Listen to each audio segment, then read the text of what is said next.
Hey folks, and welcome back to Northern Thailand. That's right, our current tour has brought us to the city of Chiang Mai. If you're just joining our tour, I'll post a link in the upper right hand corner so you can get caught up back to the first episode of the trip. However, today it's time to gas up the truck and head up to one of the mountaintops that overlooks the city of Chiang Mai. I hear there's something pretty cool going on up there. So this morning we got out of the center of town and we came up the mountain right outside of Chiang Mai, up through Doi Suthep, and we're on our way to what they call Hmong village. It's probably only a kilometer from here, but we stopped here first because I smelled the food. Just the best looking grilled chicken I think I've ever seen. Not many food booths here, but everything I saw looked amazing. So we'll stop here and have a little breakfast. It's, I don't know, 10, 11 o'clock in the morning. We haven't eaten anything. Our hotel does not include breakfast, but there's all the free coffee you can drink. But I've been up since like 5. We went to bed early last night. So we'll just poke around up here today and let V get all situated here so I can take off tomorrow morning. It's cold up here though. I mean, even to touch the table. V's all wrapped up in that. It's not cold. It's like 70, probably like 72, 73. It feels like cold air condition, but it's nice. It's nice.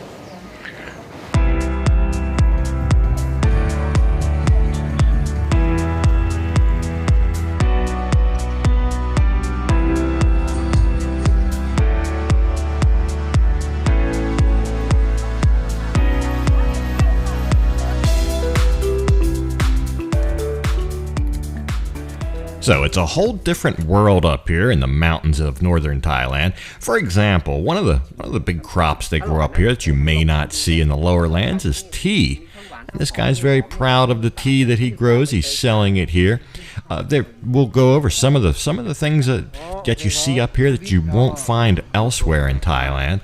But he gave us some samples there. He was quick with the with the shot glass samples. But there was another product that I took interest in that he had, and that was wine. One in particular. Of course, you need the berries and fruits to grow the wine. That's another thing they grow up here. But one in particular here that kind of caught my eye. The wine was actually called Boom Boom. There you go, Boom Boom. I thought that was a little unusual name for a wine, but he poured us a shot each of that. And then, look, I'm no wine connoisseur, so don't take my word for it. But it seemed a little, I don't know, it seemed a little murky to me, a little murkier than regular wine, but I'll give it a taste anyway.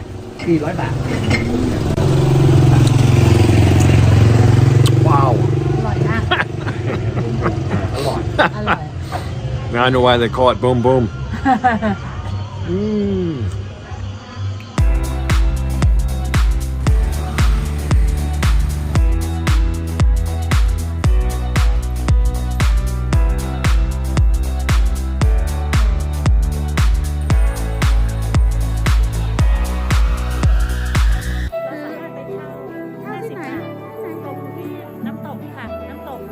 So when you arrive at the village, you basically park at the foot of their hill, and the whole journey is up a hill, and there's plateaus. This is kind of the main plateau here. It looked like, I think this was maybe the school and also kind of the town square where they hold events and things like that, and it was kind of the hub of activity.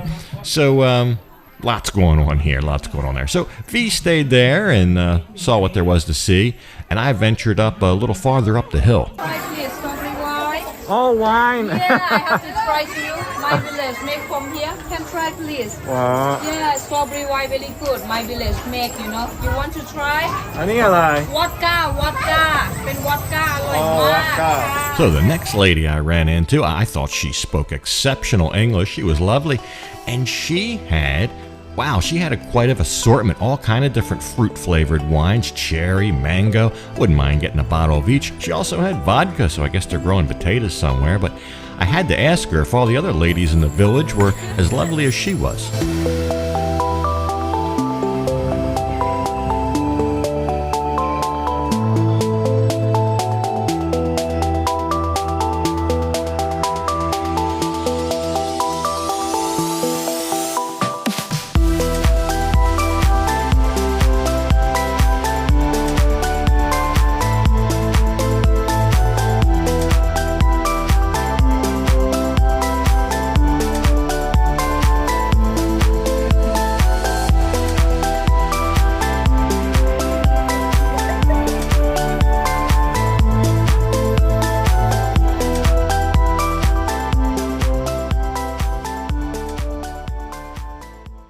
So wow, what a neat place. We're up at the Hmong village, and I'll show you. Look, we're kind of at the top of it, and it's just all this. All these rooftops, you see most of them, that's where people live. There's the road that comes into the place, very narrow road. Really, it's only suitable for like two small cars, like that little electric car I rented. Two regular sized cars is you almost touch mirrors, and sometimes you do. There's a big market. They've got a lot of interesting things, crafts that they make, things you've seen in other places in Thailand. A lot of those originate here. Some of the silk, some of the bags, some of the trinkets.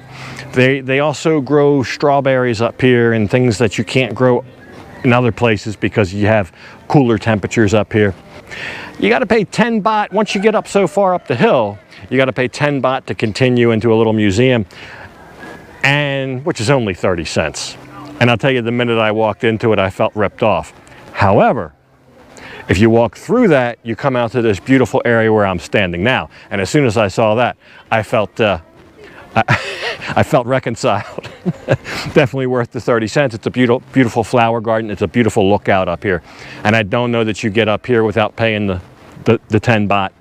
So anyway, we met some hill tribe girls up here. We took some pictures, and there's a coffee shop up here. So we're going to try to go to this coffee shop. But just beautiful up here. It's a long, windy road to get here, even to the cafe where we just ate on the way up here. That's long and windy enough. But then once you pass there, you have this really narrow road, much more suitable for a bike than a car. But anyway, I think we can get up here. Looks like there's right up here is a coffee shop. I can see the red umbrellas.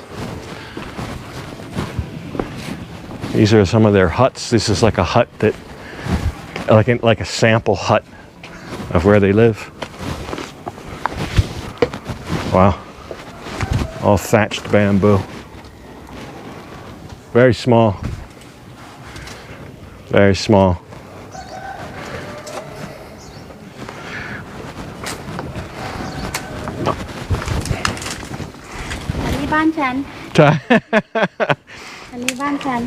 Make sure there's not a snake under there. I guess we'll go up here and get a cup of coffee and go back. And you can basically drive right to the place. It's not a whole lot of walking, but you do gradually go up the hill. And I think we're kind of reaching the pinnacle of that with this coffee shop up here.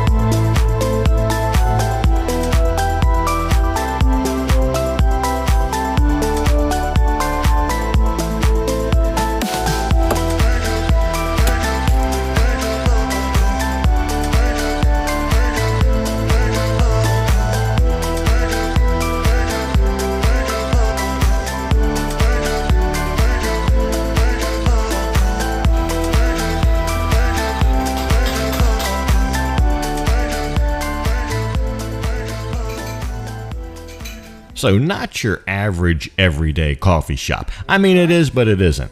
Check this out. So almost everything they sell comes on a piece of bread. Almost, I would say, like an open-faced sandwich. So one piece of bread, which really, if we're honest, is about as thick as 3 pieces of bread, and they're grilled. So these guys are grilling in butter. Look at that. They're not quite ready. We'll let them sit for another minute.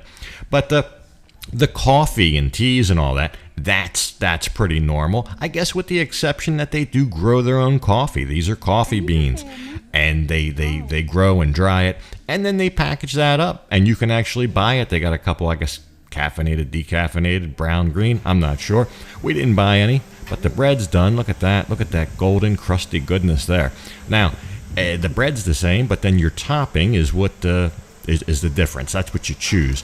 So you can get the sweet or savory. We elected for sweet. Now, we had just eaten, I don't know, an hour or so before, but we couldn't say no to this. So we got fruit on top of ours. We got bananas. We could have opted for strawberries, but we got a strawberry topping on one and a chocolate topping on the other. That big, thick, soft grilled bread. So what a treat that was. And of course, you have the stellar view looking down across the mountains and across their whole valley or village. So it's a nice stop. It's worth the hike all the way up. I think that's the top of the village, except for the farm in the back of the village. That would be the highest point. We didn't really need that, but while we're here, we might as well eat one. But great time up here. The outfits, you can rent the outfits for 50 baht and then take your picture in the Hill Tribe outfit.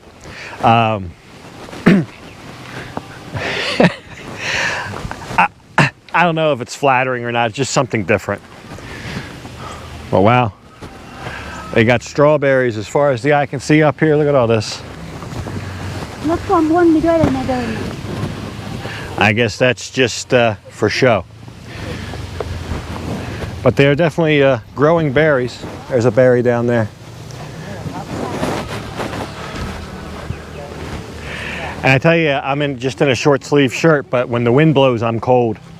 And it's the middle of the afternoon, it's like 1 o'clock.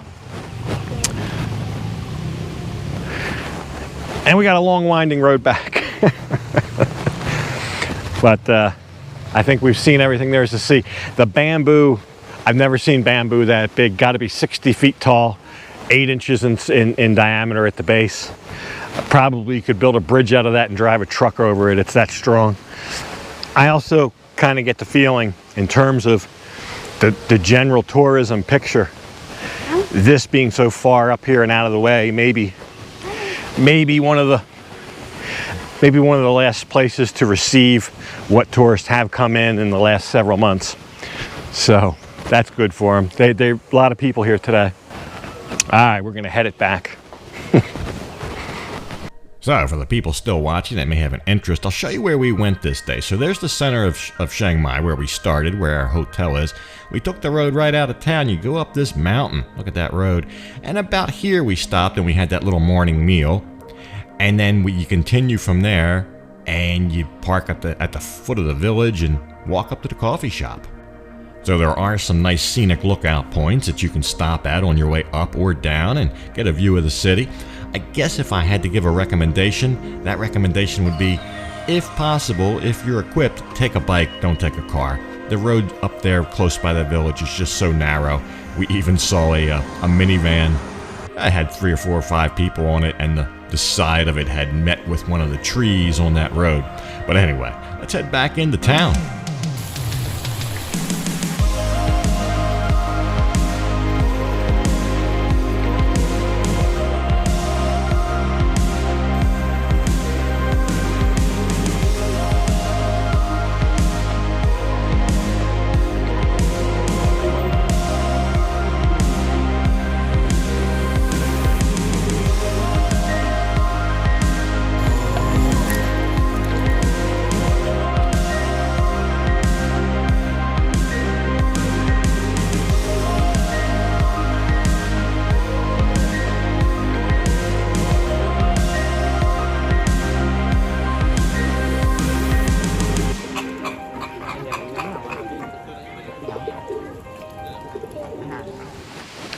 On the way back, I got suckered into stopping at the zoo.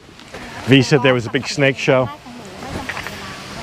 And there's not. They've got a lot of stuff. It's a decent zoo. 460 baht for the both of us. I had to produce a Thai driving license. If you don't have that, it's more. There is a foreigner premium, but if you have the Thai license, they waive that. Yeah, so we came all the way through. We took a bus all the way around. We wanted to take a golf cart, and they said golf carts for $3.50 and you can ride around for an hour. That sounded appealing, but when we got in there, I said, oh, the small golf carts are gone. The big ones are like 400 or 500 baht. I said, forget it, we'll take the trolley.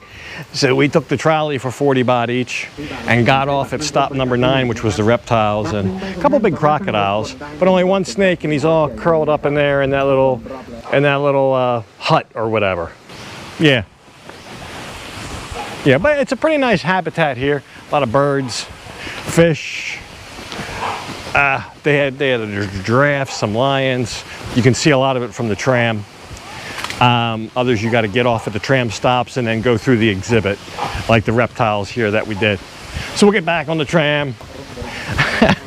I got a long day tomorrow. I don't want to spend all day here, but I thought they might have some really cool snakes, because the lady at the hotel told V there was a big show here. Maybe before there was, but not now.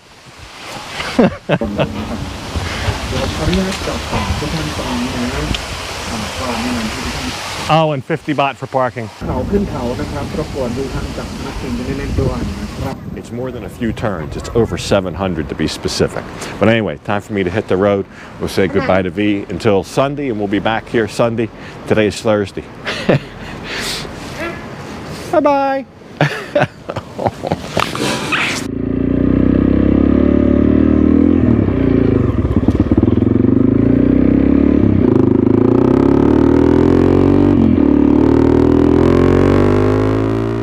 There you go, plenty to see and do in Chiang Mai, enough to keep you busy probably for a week or more.